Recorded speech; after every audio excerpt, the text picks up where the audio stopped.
aquella era la séptima jornada de Liga. Las 6 primeras jornadas estábamos imbatidos y habíamos ganado en Badalona, que era tela, y en el Palau Blaugrana.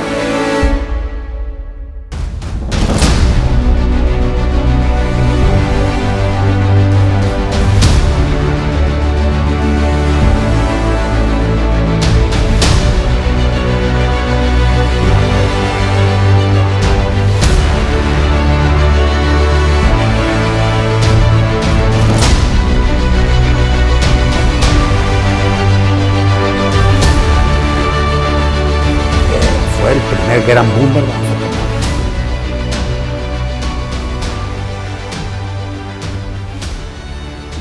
Recuerdo perfectamente la primera vez que vino el Real Madrid a Málaga. Fue en la temporada 81-82. Fue el primer llenazo de Ciudad Jardín. Hasta entonces no se había llenado. Yo no olvidaré nunca la primera vez que vi Ciudad Jardín, que me llevaron a conocer Ciudad Jardín. Pensé, ¿quién será el loco que ha hecho este pabellón? De lo grande, increíble que era. Entonces, ese día, con la visita del Real Madrid, se llenó a tope. Los 4 balconcillos que hay en la esquina de Ciudad Jardín, llenos en 3 y 4 filas, todos los pasillos llenos, la gente prácticamente colgaba las lámparas. A lo mejor no había ni 4.000 espectadores, porque todavía no existían las gradas de fondo, las supletorias de fondo, que después se pusieron y se llenaron. Ese día perdimos 85-115. Fue Real Madrid de Delibasi, de Corbalán. Nadie se disgustó lo más mínimo, porque a ninguno de los espectadores que fueron esos días a presenciar el partido, y lo que es peor, a ninguno de nosotros, jugadores ni técnicos, se nos había podido ocurrir que podríamos ganarle al Real Madrid. Y sin embargo, pues la gente se lo pasó en grande. Eso fue un hito importante. Después pasaron los años y, aunque suene feo, prácticamente hay que decir que nosotros íbamos a Madrid casi de excursión. No en la forma, por Dios. Las formas eran absolutamente profesionales, el hotel fenomenal, los horarios, todas las comidas. Pero el partido era como una fiesta. Yo me acuerdo que perdíamos de paliza siempre en el pabellón de la Castellana, que es el pabellón famoso del Real Madrid, y siempre, bueno, al final del partido y hasta que llegamos a Málaga, los jugadores, sin ninguna vergüenza, los jugadores nuestros, no paran de comentar las maravillas de los jugadores del Real Madrid. Si yo lo había por la derecha, se me fue por la izquierda, pero ¿cómo es posible? ¿Cómo sé? Yo lo había parado, ¿cómo se lo tiró para atrás? ¿Cómo le tiró a canasta? ¿Cómo me quitó el rebote? Era otra época. Decidieron dar un salto importantísimo, aumentar bastante la aportación de Caja de Ahorros de Ronda, y entonces llegaron especialmente 4 hombres importantísimos. El principal, Mario Pesquera. Mario Pesquera es un entrenador leonés que se había desarrollado mucho en Valladolid y muy considerado como uno de los entrenadores jóvenes más importantes que había en España. Entonces llegó, y junto con él, pues hay que decir, de la mano de Paco Moreno, el gran impulsor del baloncesto profesional en Málaga, y de Alfonso Queipo, el gran impulsor del baloncesto moderno, pues llegaron 3 jugadores fundamentales. El primero, Ricky Brown, jugador que venía de Milán y un pívot excepcional. Después otro a la pívot, más o menos, que fue Joel Lucas, que había incluso hecho algún pinito en la NBA, sin éxito.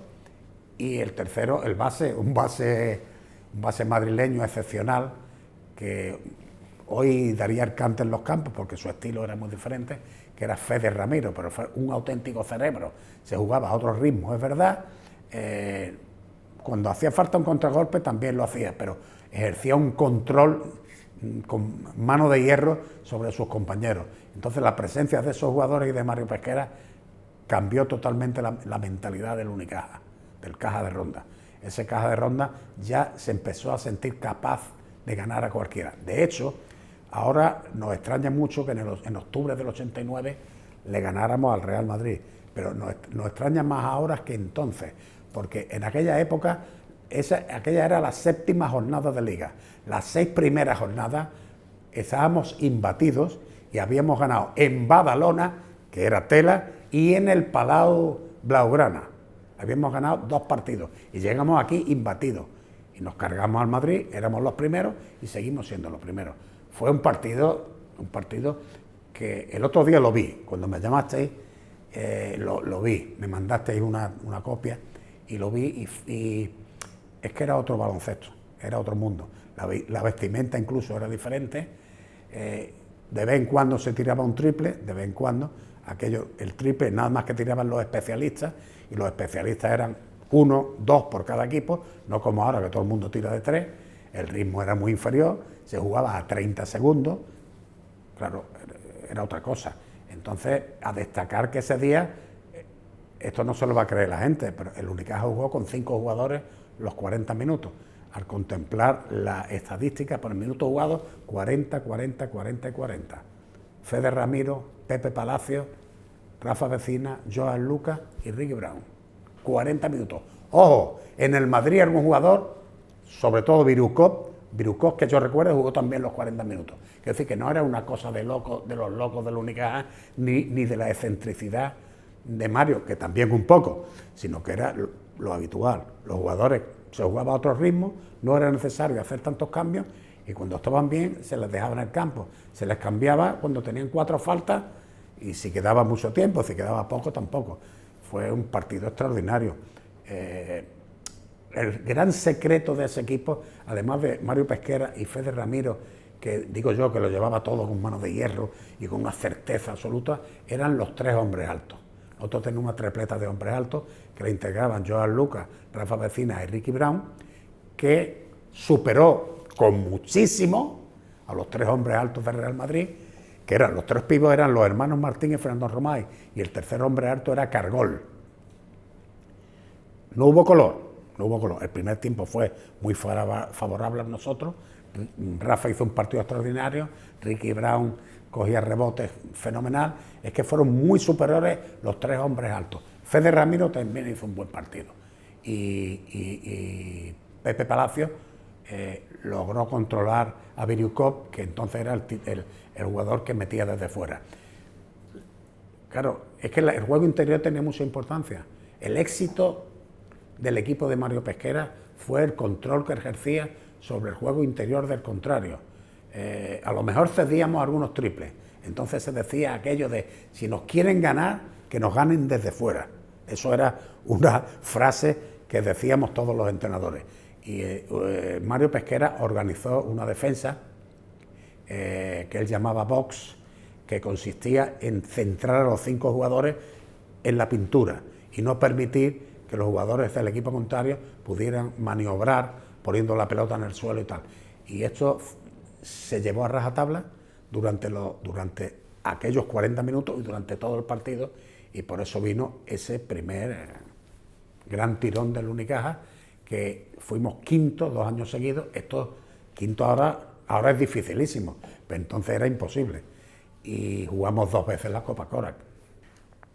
Ese equipo cambió la mentalidad de la ciudad, totalmente. Como después ocurrió en el 95, que fue a darse otro gran cambio, aquel fue el primer gran cambio del baloncesto en la ciudad. La gente, cuando empezó a comprobar que le ganábamos al Madrid, que le ganamos al Barcelona, la gente quiere ganar. La gente, eso de ganar, se apunta a ganar inmediatamente.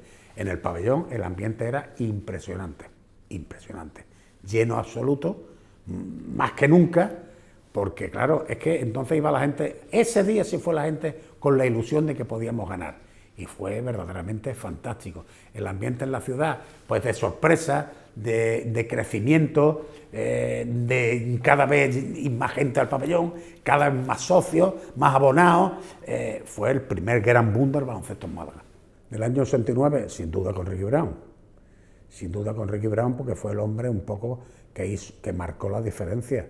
Era un jugador excepcional en la posición de pívot, un hombre al que detener 1 contra 1 era poco menos que imposible, y además un hombre que cuando iban a cerrarle con dobles marcajes era capaz de poner la pelota siempre en el sitio oportuno donde estaba el hueco de la defensa contraria. Ricky Brown extraordinario, pero sería injusto no destacar a Joan Lucas, a Fede Ramiro y a Rafa Vecina. El equipo estaba compuesto por esos 4 que jugaban 40 minutos siempre y después un quinto que era elección de Mario Pesquera y que lo hacíamos en función, no sé, a veces no sé de qué, pero era sobre todo Luis Blanco, Palacio y a veces también Ricky Brown, Jordi Grau, incluso a veces empezaba a salir Benítez, en ese equipo también estaba Jesús Lázaro, que era un niño entonces. Del Unicaja actual, con Alberto necesariamente, y lamento mucho no ser original, pero me quedo mucho con él, porque me parece un jugador con una entrega tan grande, y sobre todo lo que más me entusiasma de Alberto es que cada año progresa en un camino en el que era imposible. Cuando empezó a jugar no tiraba, se paraba muy lejos de la canasta, sí, defendía bien, pero en ataque podía flotarle, que no había ningún problema. Pero de pronto empezó a coger y tirar, al catch and shoot, ya coge el balón, ojo, y mete de 3 puntos. Y ahora ya está tirando también dribbling, que es algo que no hacía nunca. Ir botando, pararse y tirar, Alberto no lo hacía nunca, y ahora lo hace. Yo creo que es un tío admirable, porque ha trabajado mucho y porque va progresando muchísimo, muchísimo. Hay otros jugadores también buenísimos, de los nuevos que han venido, que me encantan, pero para entusiasmarme, Alberto.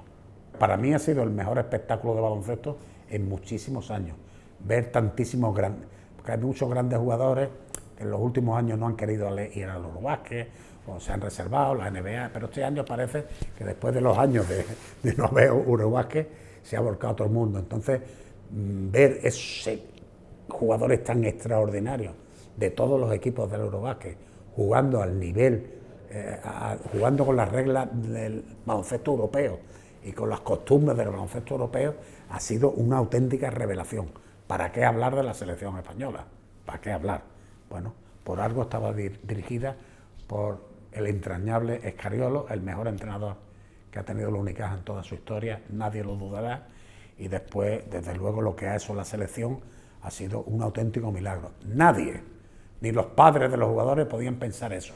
Y lo más importante es que un malagueño y un jugador de la Unicaja, otro jugador de la Unicaja, Darío, han tenido una participación brillante, y eso es importante.